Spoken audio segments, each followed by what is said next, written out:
So happy to have all of you here for our fourth week of Gemara study together.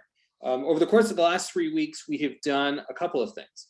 One is we learned some text about being out in the world and the Torah of being out in the world.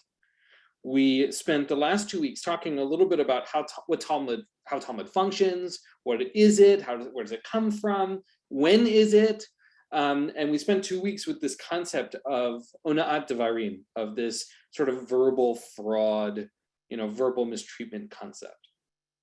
And we're going to do something a little different today, but and I'm going to share my screen. We haven't done that yet, and because I've done a little bit of editing in the sense that we're not going to read one section all the way through. I've taken sort of selections from a section, which will be clear when I share my screen.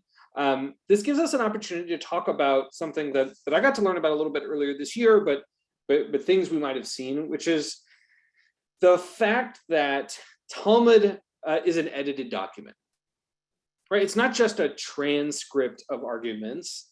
It is not a newspaper. It is an edited document. And as a result, we, the reader, are the audience. So if you imagine that the conversations and the arguments that are happening are brought together and they're really for us, the reader, right? The student of the text. If you imagine that Talmud is itself a pedagogical document, right? It's there to teach us not only what to think in some sense, but how we think as well. Yes, of course, newspapers are also edited. Thank you, Crystal. But my point being is that it's not really about news, right? It's about crafted arguments. I guess so is the newspaper, but you understand what I mean. In any case, and so one of the things we see, are stories that are brought together for a reason. Like a number of different stories of different types will be brought together to tell us or teach us something. So I'll give you two examples. One is the rabbis are associative thinkers. So we might see a rabbi teach, and we'll say it's Rabbi Hillel, and then we'll get a bunch of teachings by Rabbi Hillel because the rabbis will say, well, since we were learning about Rabbi Hillel, we'll learn a bunch more about Rabbi Hillel. Okay, that's certainly one option. The second that also shows up is, oh, we are talking about a particular subject. Let's bring together lots of teachers to talk about that subject. Okay, so that's one piece of information I want you to hold in your head. The second is, excuse me, that we often classify the types of literature that show up in the Talmud and in the Midrash into two loose categories. They are halacha and agadah, which are very loosely and poorly translated as Jewish law and story. Now, let me be clear. Those are terrible translations of what are really very deep wells of types of literature. Halakha, right, which we translate as Jewish law, is really about how we do Jewish, if you think about it. It's how we walk the Jewish path, if you will. And in our tradition, that ends up having a very sort of legalized framework. But the other half of the coin is what we call agadah, which is translated as story or storytelling kind of thing. It's the same root as the Haggadah, right? When the book we use for Passover, of the story, telling the story of Passover. But agadah is more than just story. They are the in-between parts between the legal. They help flesh out the human beings that we're talking about, flesh out the explanations. Right? We saw, in the halachic arguments that we had last week, where we were talking about ona'at devarim, we were also sort of getting little bits of story. We were quoting Job and quoting other places, right? We're getting these little bits and pieces of story. So today we're going to learn a bit of agadah, but I actually think it has real ramifications about how we walk through the world. It may not be the rigidity of a halachic discussion, but we should see it as greater than just story. Is everybody with me so far? So you don't have any questions about what I've said so far. You can unmute yourself. You can wave into the screen. I think I can see everybody. You can use the raised hand function under reactions. Anybody have initial thoughts before we jump into the text? Yeah, Bill, how do you say your last name? And then Crystal. Satin, like the material. Okay, Bill Satin, and then Crystal, I'll come to you afterwards. So this is a little off kilter. If anybody is a Star Trek fan of the original series, there is a group of aliens who it takes a long time for the show to figure out what they're talking about, because they talk in about their history stories. So every situation, instead of answering a question with a direct answer, they're referred to the time when Joe was out the lake. And you have to have this full knowledge of what Joe was at the lake, and that then you have to interpret for the current situation. So I'm always drawn to that kind of analogy around this kind of interpretation. You have to have the full knowledge for the shorthand of the story to then allow you to interpret it in your current situation. That's enough Star Trek for now. Nice. That's a Next Generation episode, if I may. I'm also a Star You're Trek. right. I'm sorry. I'm a Star Trek fan also. But yeah, right. There are these stories that show up in the Talmud, for example, that we use as placeholders for things now. I'll give you one example that might be familiar to some, and if not, maybe we'll learn this in the future, is Choni the circle maker, right? Who helps the community with rain and makes circles in the ground. And there's the famous story of him finding a person planting a carob tree, and then he sleeps like Rip Van Winkle for 70 years and finds that person's grandchild caring for the tree. Right? Okay, we don't use it, but they're great. So story is bigger. It's not just story. They hold weight. That's your point, Bill. So thank you, Crystal, and then Tybal. Indeed, Darmok and Jalad at Tanagra arguably is a great framing for what memes are like online now, where you have imagery that makes the most sense to somebody who is totally like immersed in the platform of Twitter or Tumblr or whatnot. So I was wondering if similarly my understandings of Drosh and Shot are surface level understandings, where my understanding of Agadah really was that it was the stories, and halacha that it was just law. So I was wondering if you could speak to that at all. Yeah, so two things. One is you're referring to the sort of pardes structure of interpretation, right? If you imagine PRDS standing for pshat, the surface reading, remez, hint, drash, interpretation, and sod, secret, right? As these sort of layers in the text of way of interpreting. So that is not related to halacha and agadah, although like the word pardes shows up in stories and things like that. So that is a useful framework for us to have. But I think halacha and agadah we can better understand as types of literature, right? Fiction and nonfiction, right? Just because it's not a fiction doesn't mean you don't learn something from it. It doesn't have value to it. It doesn't help you. It's not like it can't help you understand something. So again, fiction and nonfiction are not great analogies because it's not like Agadah is fiction and halacha is nonfiction, but thinking about how we have these different types of literature that are useful for us. Poetry is a form of literature. So we could dig deeper and say, okay, what are different examples of Aggadic literature even within that category? But I think the most important takeaway is just to get a sense that Agadah is more story and halacha is more sort of legal, and that they are interconnected. Like think about like, bones and muscles and tendons, like it's all interlinked. You need all of it for it to work smoothly. Judy, I'm going to just quickly respond to your question in the chat, and then I'll go to you, Tybal, which is Agadah is different than Midrash, only because Midrash as a word refers to interpretation, but as a literature includes both halacha and Agadah. So there is a category of thing called halachic Midrash and Aggadic Midrash. So as a literature, there are both forms live within, both things exist within the Midrash. Tybal, and then we're going to go to the text. How do you spell Agadah? I'm not getting what that word is. Sure, I'll put it in the chat. Okay. So I'm going to suggest something for people who want to learn more and understand, and that's why my virtual background is what it is. There is truly a classic book that many people, if you're old enough to know that program Desert Discs, where people were asked what 5 pieces of music would they take on a desert island, the equivalent for books, like 5 books, for many of us, this is one of the 5 we would take. And it's called, in English, Book of Legends.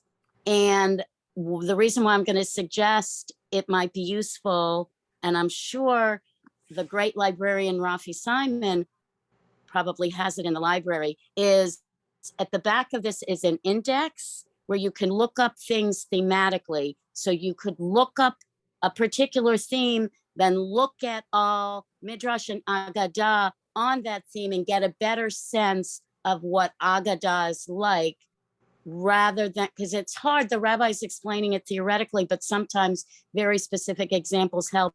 And I'm guessing that this is in the synagogue library. If not, it's, from my perspective, an investment absolutely worth making. Yeah, I mean, so that book, as an example, has a great collection of Agadic story, you know, Agadah that shows up in obviously the Talmud and the Midrash.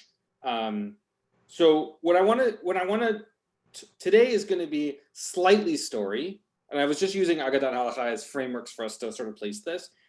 There is this thing, this sort of pattern, kind of the story cycle is what it's called, where you'll take similar stories will show up in the text, and it's the collection of all the stories that help us understand them, right? So it's not just one story, which you could certainly derive meaning from, but all the stories together. Now, I'm using the word story very broadly here. The text we're going to learn today is a section from Masechet Megillah, which is Tractate Megillah, which is ostensibly about Purim, but it's really not about Purim. It's about Purim, and it's about Torah reading, and it's about, you know, synagogue life and all sorts of things. This text is about 4 rabbis who are asked, on what merit did you live so long? Like, what do you, like, you have longevity. Where did that longevity come from? What did you do for that longevity? And we're going to get 4 separate answers from these rabbis. So I'm going to share my screen. I'm going to make sure that I share the right one here. Okay, great. Give me a thumbs up if you can see this. Can everybody see this okay? Yes? Thumbs up? Cool. Cool. Awesome. You'll see that it is a Google Doc today. What I can do, if you want, and let me know in the chat if you want me to just put this in the chat so that you can see it. The reason why I've done that is because there are sections in between these 4 stories, and I don't want to get distracted by them. So that's the reason why I put them into Google Docs. But it's really sort of a copy and paste. The only things that I did to edit them is to gender neutralize the parts that are relevant, meaning to say, sometimes it says he instead of they, and I like it to say they. So for the most part, we're talking about people with pronouns who, and it's clear who we're talking about. But in the case where it doesn't matter, I've gender neutralized them. Okay.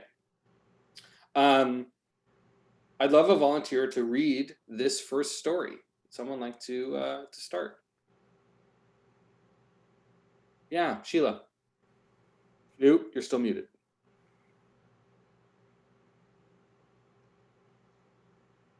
You're good. We can hear you. The Gemara presents the first incident. Rabbi Zakkai was once asked by his disciples, "In the merit of which virtue were you blessed with longevity?"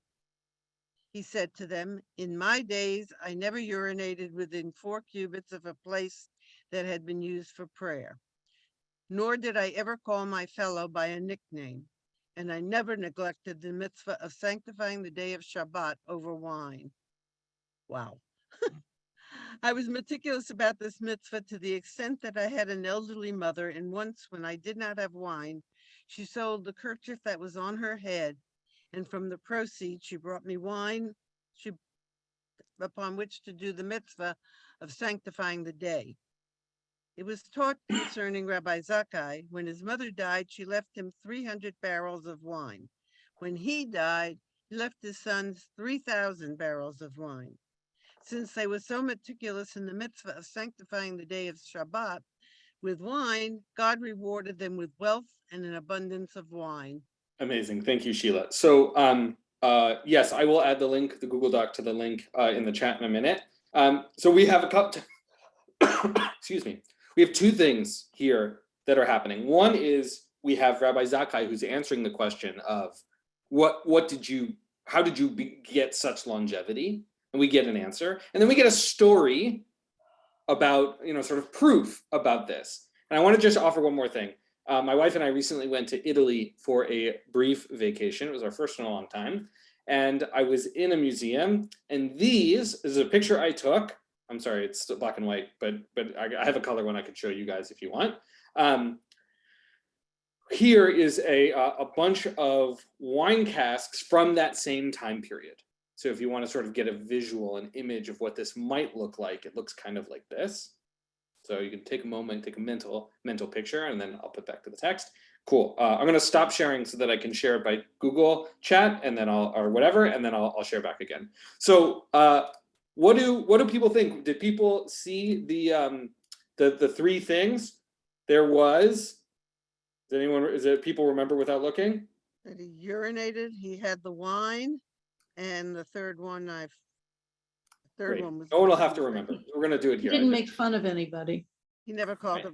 him. I mean, Names, no nicknames. right. So he never urinated within a prayer space, right, within 4 cubits. Cubits are the length between your elbow and your forefinger. It's loosely 18 inches, right? And it's interesting, right? 4 cubits is 6 feet, which we've all during the pandemic have become very accustomed to. We could all say, halakhically, we always had these 4 cubits of personal space. Who knew that the Talmud would be so relevant to a time of a global pandemic? So first, you never urinated in this place, right? In the proximity of a place used for prayer. Second, I never called someone by a nickname. And third, I never neglected the mitzvah of sanctifying the day of Shabbat over wine. Right, I always said Kiddush. So we have these 3 reasons. And we get a story that he was so meticulous about this mitzvah that his mother would sell the clothes off her back effectively, right? To make sure that he always had Kiddush, right? And then we have the proof how much how meticulous they were, that God provided for them, and they ended up with 10 times as many barrels of wine over the generations. What do people think? Do people think these 3 things are good example, are good tasks? What do people think about these 3 things? I think he's a fool. Say more. Well, okay, that he doesn't urinate near a prayer place. Okay, that's just honoring the place. It's also implying that they were urinating all over the streets. There's an implication there. That he never called a fellow by a nickname. What's the Hebrew for nickname here? So here the language is below kaniti shem lechaverai. So now we're sort of like shortened. Kinui, yeah. But the point is that sometimes you call people what they really, a better translation would be is, they need another translation because a nickname is not sufficient. You don't want to call someone shorty or something that's too descriptive. A disparaging name. Instead of Robert, you call him Bob. I mean, that's Okay, so we have potentially disagreement about what a nickname is, or its purpose, or why we might say it. Whether, like Jacqueline, you said it's disparaging potentially. yeah. And then, all right, I saw Bob. I saw you. And okay. Bob, Karen, and then Bill Satin. I question on the urinating one, because isn't there a bracha to be said after you go to the bathroom?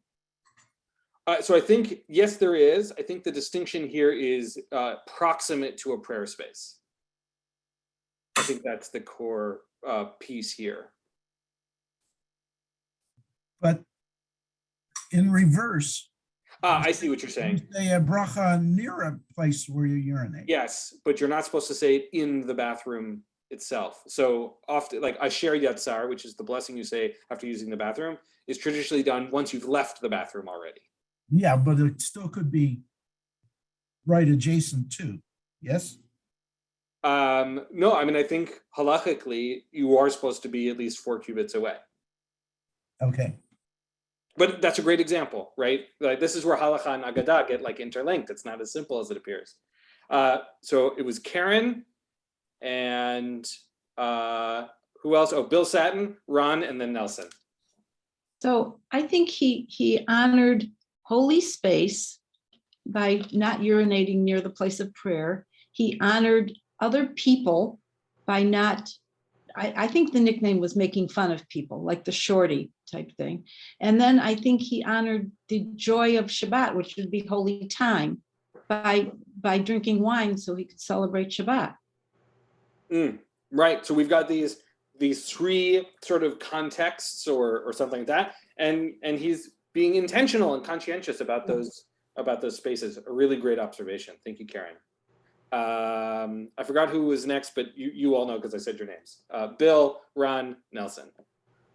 So if this learning was first oral and not written, then having 3 things was, I think, a typical approach. You wouldn't just talk necessarily about one. And having this urination in there is a great, I think, again, if it was oral, this is all we're talking about. So it's a great way to remember this learning, even if it wasn't the most important one. So the question I have is if in the Hebrew, because I don't read that well enough, the last sentence, when it says, since they were so meticulous, who is the they that's being referred to? Because my sense of the reading of this is the mother had to work out. Not only did she sell her kerchief, but she put money aside, and when she died, she gave 300 bottles. And then when the rabbi, also being moved by that, put enough aside and was able to pass on to his sons. But it seems like, at least in the reading here, it wasn't until the sons received this that they were also meticulous. And that's when God came along and rewarded them with wealth and an abundance of wine. So if that's the case, the mother and the rabbi kind of had to set the path and work hard, and the sons, reap the benefits, and God rewarded them. Unless the reading is off, and the they that's referred to is all of them. And if so, then why the mother only 300, and why the rabbi only 3,000? Right. So a couple of things. One is, it's a great reminder that in this, and this is using the same, this is the translation from the Rabbi Steinsaltz Koren Talmud, which is what we've been using more broadly. And as a good reminder, the bold is the translation, and the not bold is Rabbi Steinsaltz's commentary. So the not bold is not in the text itself. That is Rabbi Steinsaltz clarifying for us. So if we were to read that part, that line, without Rabbi Steinsaltz, it would say, it was taught when, and then the Hebrew says she, so when she died, she left him 300 barrels of wine. When he died, he left his sons 3,000 barrels of wine. That's where the line is. That being said, it is fascinating, right, that we have this person who had to sell off the clothes off their back for their child and still was able to acquire 300 barrels of wine. Has quite a financial journey that she went on. And therefore, for him to do the same for his descendants is pretty incredible. So there's something going on here. Rabbi Steinsaltz offers that it's God's blessing to us that provided this space. So, but great observations. Ron and then Nelson. I was going to go back to the nickname. Please. Even the Mishnah uses nicknames. In a way, I mean, it calls Rav as Rav. If you don't know who Rav is, you don't know who that is. And and we use Rambam, the Chafetz Chaim. I mean, we can go on and on and on. They're all nicknames. Yeah, so I think I'm exactly right. So we need to be very clear, which it isn't clear from the text per se, exactly what we mean by nickname. Kinui Hashem, nickname, is often referring to something that is not kind, is using a name that is not meant in a friendly or intimate way, right? And Crystal made a great reference to this in the chat, right? One of my best friends goes by Joe. His name is Martin. It happens to be Martin Joseph, and his dad is Marty, and so he went by Joe. If I call him by the name he chooses, right, the name that fits him, and I don't call him that, I'm not really treating him with respect. So we should this thing about a nickname. It has some nuance to it. So Ron, I'm really glad that you brought that up. And so the power of name really does matter here. And I think we can understand this to mean that he didn't, Rabbi Zakkai, did not misuse someone's name, right? Because there are names of intimacy that we use with people we care about. Nicknames we give our partners, about pet names and things like that. Those are intimate, lovely things, and not insulting or disparaging. So there's a good nuance there, and I'm glad you brought that up, both Crystal in the chat and Ron. Nelson, and then Sheila. Oh, Nelson, I can't hear you. I'm the guy who forgets to unmute himself. I question all three examples. How does he know where the prayer spaces are? I mean, synagogues move, you move into a new town, you get a space. How do you know it was never used as a prayer space? There's something more to it. And the nicknames, maybe what he really meant was I never was affectionate to somebody. That he thought it was inappropriate. He made me just kind of like a rule-bound guy who is really a bad example for us. And then I'm wondering about the barrels of wine as opposed to bottles. I don't, how big were those containers that you showed us in the picture? They were like, I don't know, I don't remember exactly. Let's say they were like 2.5 feet tall. But again, they had narrow parts, whatever. It wasn't just enough for Kiddush, it was enough for maybe the synagogue. But I'm wondering how long would how long would the wine last? Especially 3,000 barrels. Doesn't that mean that it spoils, or that you're holding back what people might want, or some such thing? Yeah, those are really wonderful questions. I'll only respond to the prayer one, and then Sheila, I'm going to give you the last word, and then we're going to read the next one because there's 3 other stories after this, which is, I think we might understand. So the Hebrew or the Aramaic here, right? It's Hebrew, right? Lo hishtanati mayim, right? I didn't urinate. Betoch, within dalet amot, 4 amot, 4 cubits, shel tefillah. All it says is tefillah, is prayer. And so it could be that they are hiking or traveling, and if they urinated on the side of the road, and then they would walk some distance between making, mincha or something like that. We don't know exactly. It could be a lot of different things, and I do think that there are a lot of ways we can read it. Sheila, and then we're gonna. Bill said, what I was going to say, that wine is not mentioned till the end, but because he could have sanctified Shabbat over lechem. If you don't have wine, you can use lechem. So wine, of course, indicates wealth. I think what they're trying to say, it's not just longevity. You did something good. You went out of your way, just like you buy meat for Shabbat, even if you don't have money. There's Great. Another implication there. Yeah, these things, I think there are layers here for sure. All right, Shoshana, I'm going to give you the last word before we go to the next section. I just want to know, what is the difference between Aramaic and Hebrew?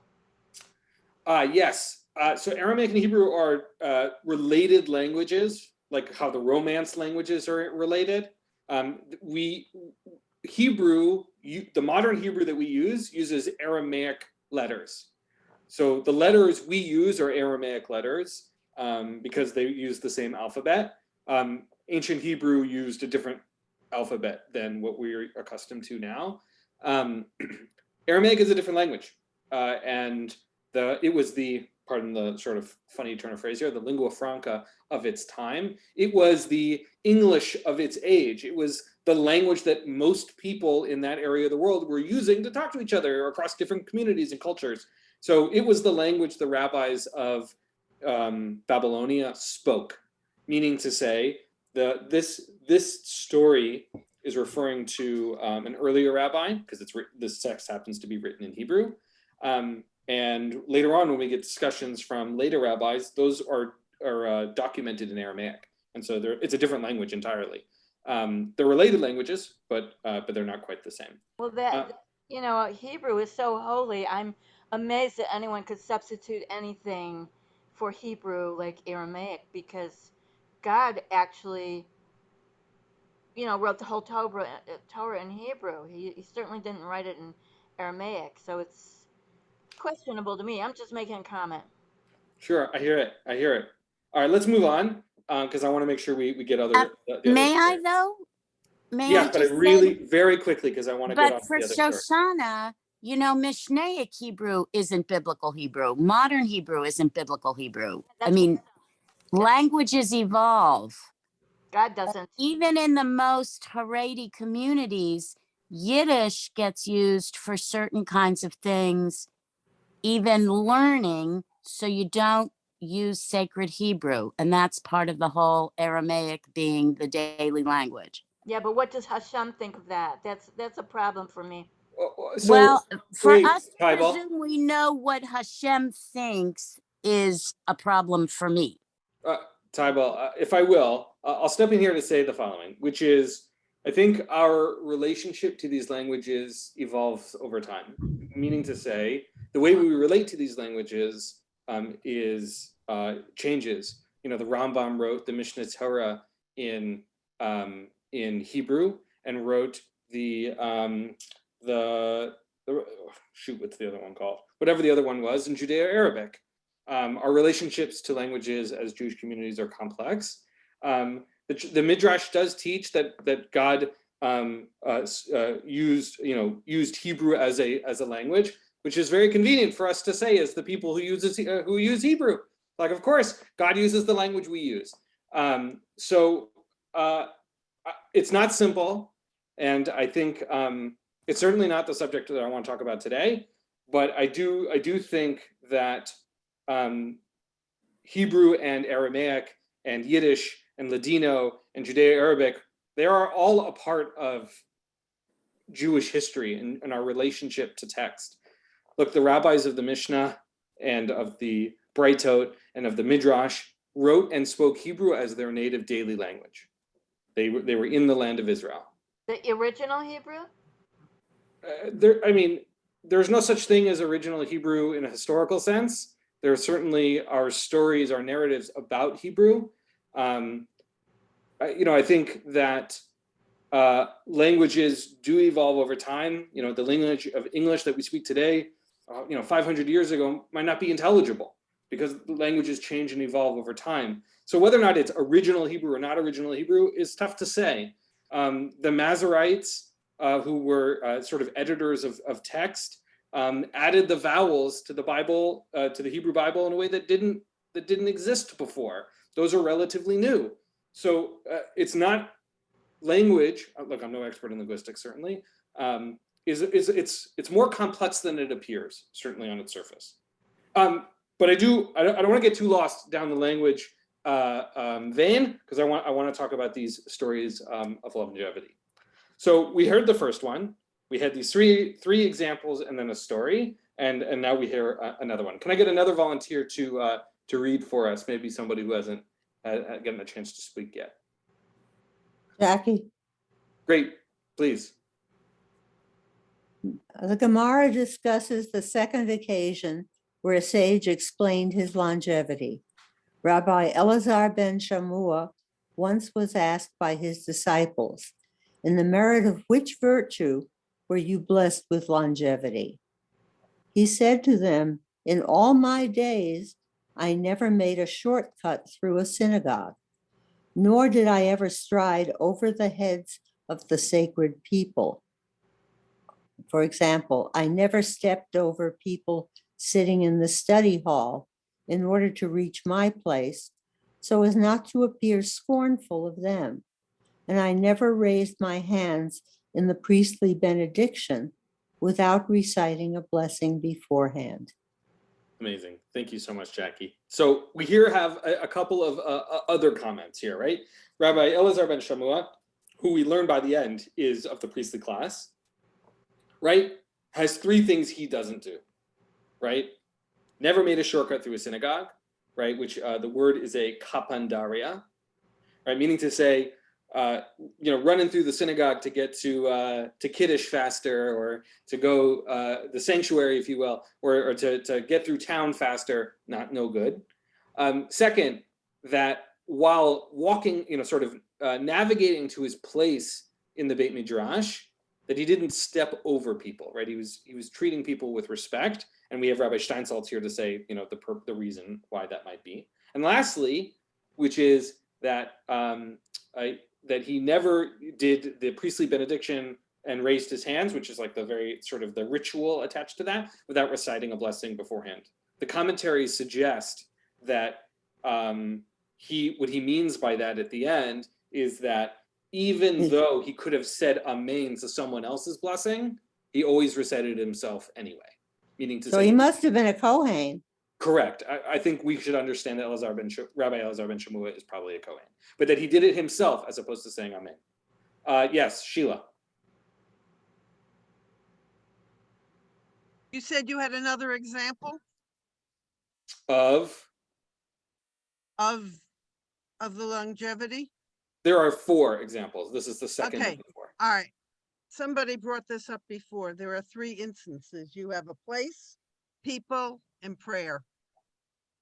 And I would be curious to see if in the next 2 examples, similar things take place. Right. So now Karen made that observation. And Yeah, we're seeing that she said it manifest. the first time, and this is what it's saying again. Yeah. So here again, manifesting this comment that Karen made. Right. We've got these a pattern starting to appear. Right. We've got a place, we've got people, and we've got some sort of mitzvah or ritual or of some kind. Right. First it was kiddush. And they also are not.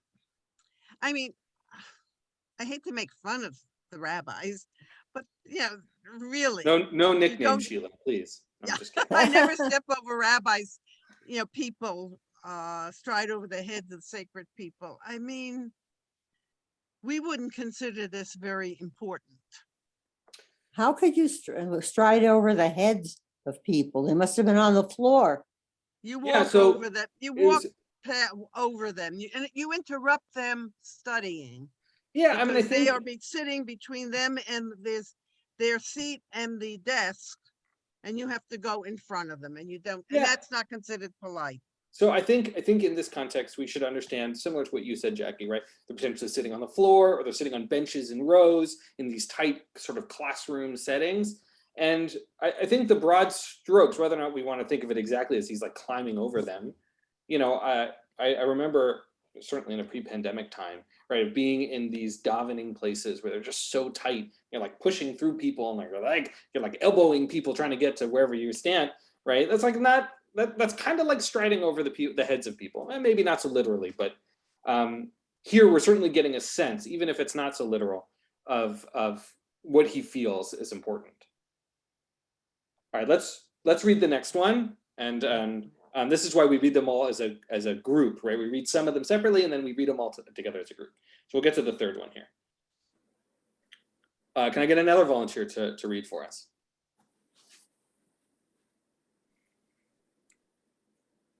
Okay, I'll read it. On the third occasion, Rabbi Perida was once asked by his disciples, on the merit of which virtue were you blessed with longevity? He, Rabbi Perida, said to them, in all my days, no person ever arrived before me to the study hall, as I was always the first to arrive. And I never recited Birkat Hamazon, grace after meals, in the presence of a priest, but rather gave them the privilege to lead. And third, I never ate from an animal whose priestly portions, which is, for example, the foreleg, the jaw, and the maw, which is another part of the mouth, had not already been set aside. Meaning to say, he wasn't eating the stuff that would have been given to the priests. That he only ate, he never ate those sections. And so once again, we get 3 examples here, right? Study hall, Beit Midrash, Birkat Hamazon, and and particular parts of animals. What do people think? Well, it's the same pattern. It is certainly a similar pattern. Which pattern are you identifying, Jackie? Well, the first was, well, the one that deals with observing things that coming to the study hall. And the grace after meals, we're dealing with a person. And then the third one is the order of things. This is, being aware of observing a rule of that really takes place. He seems to be very involved with the priests anyway. He must be another Kohen, Well, I or don't think maybe Rabbi he's not. Right, I don't think Rabbi Parida was a Kohen, but certainly we can see it might be a little fuzzier around the edges. Yeah, But that there's some parallels to the patterns that Karen identified, right? That we've got a place, the Beit Midrash. Although we might argue, like, why are they focusing on these things? Why showing up to the Beit Midrash before anyone else? And why the Birkat Hamazon and this? But we're starting to see that pattern show up. Bill and then Ron. So I'm a little confused with timing. They're talking about the animals for the priestly portions. I thought that had to do with the practice in the temple and what was set aside. And yet they're talking about study halls. They're talking about time, Birkat Hamazon, times way past the temple period. So was it the case that the priests, even in France in the Middle Ages, were receiving portions of animals as well? Or is there a mixture of things here that I'm not understanding? Yeah, I'm glad you brought that up. So two things. One is the early rabbis did live in the same period as the temple was still standing. So I think Rabbi Hillel, who's like, I think the fifth or sixth Rabbi, Hillel and Shammai are the fifth or sixth zugot, pairs of rabbis. And I think Hillel's grandparents lived in the time of the temple, right? So there was certainly overlap, stories, examples. So it's entirely possible that Rabbi Parida lived at that time, but I don't think so. Right. Right. I don't, in this particular instance, because the word rabbi was not often applied until later. Okay. So that's the first potential answer, which is that he did live at that time. I don't think so, but could be. Second, we still do today things in zecher, in remembrance of the temple. All right, people put salt on their challah, right? People are still doing duchening, where you do the priestly blessing. These things do exist. And so certainly the rabbis were very concerned around tithes, about separating things out. And so it's very possible that it's not really about the priest so much as he's saying, you know what? I'm not going to eat these parts of the animal because they wouldn't have been mine, right? I only eat the parts that would have been mine. So I think that's probably the way we should understand this text. The question of like, what role does the Kohanim and the Levi'im really have in our modern era, and what role they should have is a more complicated question. But look, there are a lot of things we do today that are related to temple practice, even if they are a little bit more indirect. Two chalot on Shabbat, having two of them comes from the temple, things like that. So I don't think it's a clear-cut answer. My guess is that he is just not eating it because it wouldn't have been his. That's what I think. I don't know whose hand was up first between Ron and Nelson. Whoever was up first. It was me. Okay. Ron. As long as we're on this Rabbi Parida, is it? I think so. I mean, I know you just said you're not sure when he was, but I was not concerned. Wondering, maybe is the right word. What is different about this rabbi that he doesn't have a ben something, or is it in a previous sentence and you just didn't share it? No, he does not have a. We have not identified him by his lineage. Yeah, I mean, it's very unusual not to have the lineage of rabbis mentioned. In some cases, yes, Rabbi Akiva.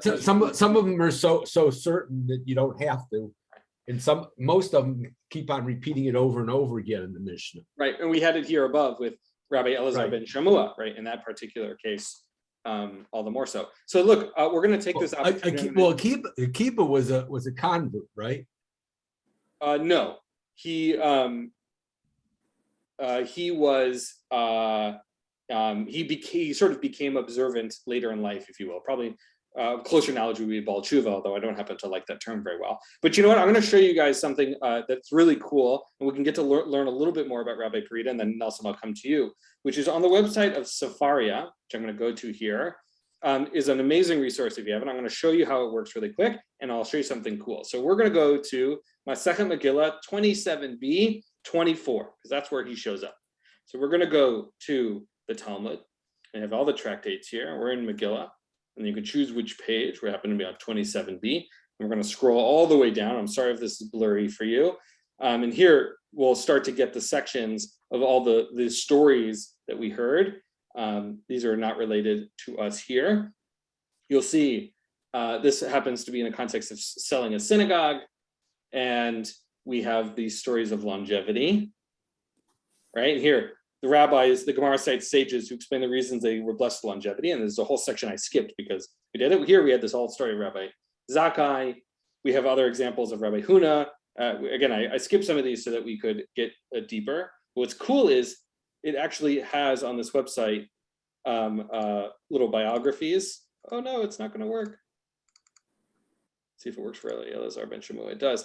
So we don't have any description here. We can look them up. I'll look them up between now and then. And so they actually do have biographies. So here, Rabbi Elazar ben Shmuel, we could actually get a sense. In this case, he was a student of Rabbi Akiva. Funny, we were just talking about it. He was among the students of what would be Rabbi Yehuda Hanassi and things like that. Again, this is not quite what we were talking about, but there's lots of cool stuff here, and we could another time we'll look up Rabbi Parida. Yeah, Karen. I found a biography for Rabbi Parida. Amazing. Can you put it in the chat so that people can look at it? Okay. Oh, you're on your phone. I'm on my phone, but I can just copy it. Okay. Do you mind? That No. way we can No. go on, and I really appreciate that. Thank you, Nelson. I'm fascinated by the fact that he would give the privilege to lead the grace to a Kohen, and taking the interpretation about I never ate from the animal, the priestly portions, he sort of, though he lives after the age when a Kohen actually was a priest at the temple, or the temple, that he still observed some of the formality of the hierarchy of Jewish tradition. And is that why he's important? So I think there are two answers. One is the question of importance is a fascinating one. Certainly the Gemara thinks what he has to say is relevant since he's quoted here, right? So in some sense, anyone who's being mentioned in the Gemara is important on some level. Okay, that's the first thing. Second thing is, we have these 4 stories about longevity. If for no other reason, Rabbi Parida thinks it's important, right? Even if we don't, or the rest of the Gemara, none of the rabbis do, Rabbi Parida thinks it's important. And again, not that we should do everything that everybody tells us, but certainly not. And as Jews, we definitely don't do that. But here, Rabbi Parida is telling us it is important to him that we give this kind of honor. Again, it's fascinating about that. And for him, that was an important piece.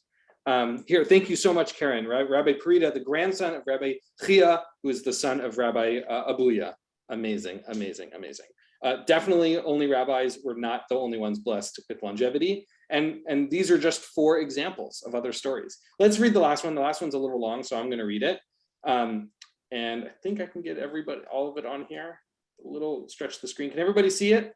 Yeah. The whole story on there. Amazing. All right, so I'm going to read it now.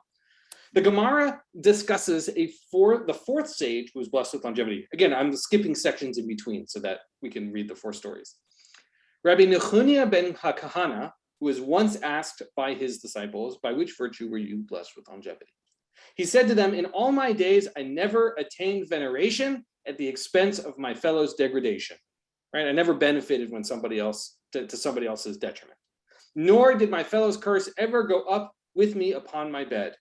If I ever offended, Rabbi Steinsaltz explains, if I ever offended someone, I made sure to appease them that day. Therefore, when I went to bed, I knew that no one had any grievances against me. Meaning to say, right? I didn't let the challenges with other people. I didn't go to sleep angry, if you will, to sort of turn a phrase, right? And I was always open-handed with my money. The Gemara clarifies the meaning of this statement. Rabbi Nechunia said, right? So those are the three things. I separated the paragraph in a weird place. I never attained veneration at the expense of my fellows' degradation. This is referring to the conduct such as that of Rav Huna, meaning to say, Rabbi Nechunia took on this, never attaining veneration thing, and we have an example from a different rabbi, Rav Huna, who was carrying a hoe on his shoulder as he's holding a gardening implement as he returned from his work. Rav Chana Bar Chanilai, his student, came and out of respect for his teacher, took the hoe from him to carry it for him. Meaning to say, you're holding a heavy bag, or in this case, an implement, I'm gonna carry it for you. And he says the following, Rav Huna said to him, or the teacher, if you are accustomed to carrying such objects in your own city, you may carry it. But if not, for me to be venerated through your denigration is not pleasing for me. Meaning to say, Rav Huna is saying, look, if you're a person who carries implements, great, happy for you to carry this for me. But if you're doing it to make yourself look worse so that I look better, I don't need that. I'm not interested in that. So that's example number one. Number two, Rabbi Nechunia also said, never did I allow the resentment caused by my fellow's curse to go up with me upon my bed. This is referring to conduct such as that of Mar Zutra. So Mar Zutra is the example. When he would go to bed at night, he would first say, I forgive anyone who has vexed me, right? What a way to go to bed and just forgive everyone who vexed you over the course of the day. That, if there's a spiritual practice that I could use in my life, that's probably one of them, right? And if for those of you who recite the bedtime Shema, and you can look in your Siddur, it includes a line from this story, it includes that line in the bedtime Shema. So if you go look in your Siddur, it's in there as well. And lastly, Rabbi Nechunia said, I was always open-handed with my money. This is referring to conduct such as that which the master said. Job was open-handed with his money, as he would always leave at least a pruta of his money with the shopkeeper. And Rabbi Steinsaltz says he never demanded change from his transactions. Meaning to say, he always said, keep the change, right? I don't need it, keep the change. And so here we have the fourth story of what do these rabbis who are being asked, why did you live so long? I'm gonna stop sharing the screen for a sec, right? The rabbis are saying, ask the question, why did you live so long? What's really important in your life? Right? We hear these stories now of people who live incredibly long lives asked, what's the secret? And they have their whatever answers. Here the rabbis are offering their answers. And it's not clear, right? They didn't say, exercise every day and to get lots of sleep and eat your green vegetables, Popeye, all that kind of thing. None of that. We're getting stories of kindness, of respect of, as Karen said, place, people, mitzvot. In this case, of generosity, of understanding the respect between people, about forgiveness at the end of the day. I've taught this text before, and I often call it how to make a meaningful life. You might have noticed that at the top. And I think for me, when I look at these texts, it's not really about longevity. It's not about living a long time. It's how do I live a life that's worth living? What kind of life do I want to have? And for me, I find this text and the examples in here incredibly powerful and moving. Bob, please, and then Sheila. Yeah, it's like what each of those rabbis thinks is an important aspect of life, not really what's contributing to their long life. It's, your reaction to other people and relationships and all that kind of thing, which they feel are important. not, it's what kind of life, it's not long life. Yeah, exactly right. We're learning less about longevity than we are, what really matters in life. Sheila, please. We're talking about place, people, and prayer, although in the last one, it's. Let's go with fit it ritual. in. Pardon me? Let's go with ritual, I think is probably a stronger. Okay, all right. You have to add a word before it. The key word in all cases is respect. Respect for places, respect for people, respect for God.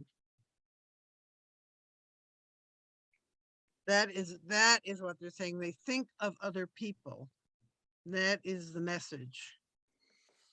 But because if you read those examples, if you are not steeped in some way in Judaism, I mean, my reaction, what Narishkeit? Is this what's so important? Do you find that your reaction at the beginning of thinking one of them was sort of foolish, do you feel like that now that we've seen the whole story, all 4 stories, do you feel differently now? You don't have to feel different. Not really.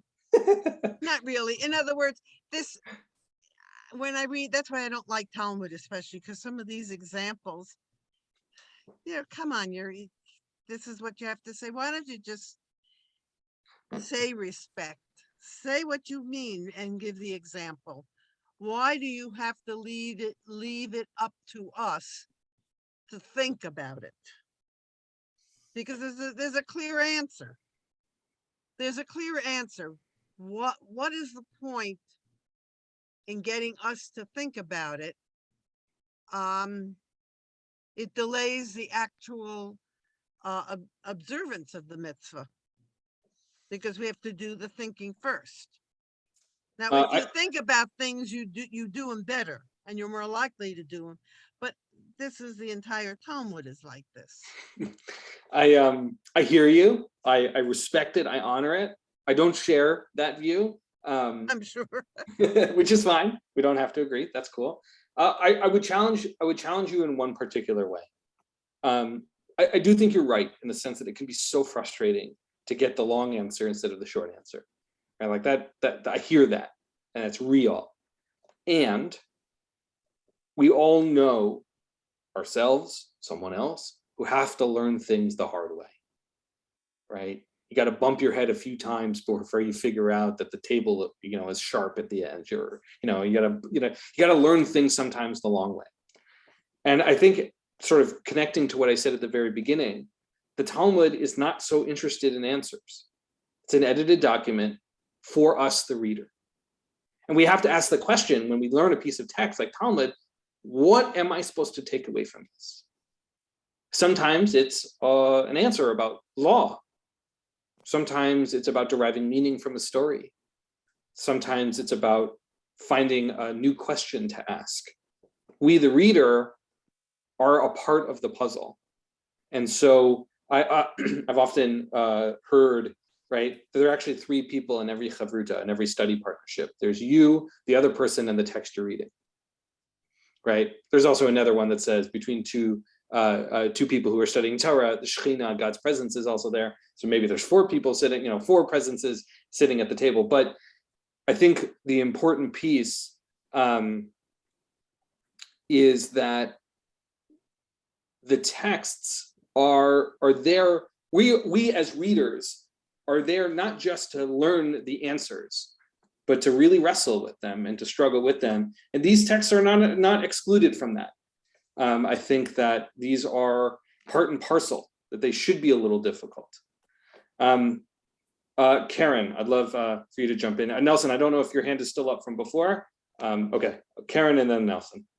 So in answer to Sheila, to me, that's the beauty of Judaism. Christianity teaches. There's a frontal and they teach and you accept. And Judaism, the whole thing with your chavruta is that you grapple with it and you make it your own, and you have to confront it, and it isn't just learn this text, it's grapple with this text and make it something that speaks to you and that you can argue with. And I don't know. Yeah. I mean, look, we are a Just to stiff. what extent? Remember, I am an observant Jew. I've studied this, and I still feel this way. In other words, I'm willing to study. Thank God for Steinsaltz, otherwise we would never understand it. Rabbi Steinsaltz did a real gift. If you actually study the Talmud, and I only had a year of it, but my God, I mean, but No, you understand their mind. I mean, what is fantastic is the mind of these people, how they can tear something apart. Nelson, it makes philosophy seem well, easy. But let's give Nelson our last word so that we can end for today. Boy, last words. The lightning is striking outside, so I may be interrupted. As a philosophy professor, I at various times thought I had all kinds of wisdom I wanted to give my students, and so I would give them a lecture in which I would sort of lay it out. And what I found was that for my students, it became something else to memorize. It was not insightful in any way at all. If you're going to have insight from a text, usually you just have to wrestle with it. And so if I want to try and teach something, I really need to make it something you struggle with. I mean, I don't have to make it. The text is that way. I don't, it's bad to clarify everything. You know, let the students discover some things on their own. I love it. I love that we got a little bit of Beit Shammai and Beit Hillel here, right? We've got we want the answers, and also, you know, don't know what that is, the car outside. And also, you know, don't give us any answers, right, on both sides of the spectrum. So I think there's both truth to it. Sorry, that's a car outside, if you can hear that. We're going to end our class there today. We'll see you next week, Thursday at noon. Have a wonderful Shabbat, and thanks for being here. Be well, everybody. Thanks, Rabbi. Bye-bye. Thank you, Rabbi. Thank you. Thank you, Rabbi.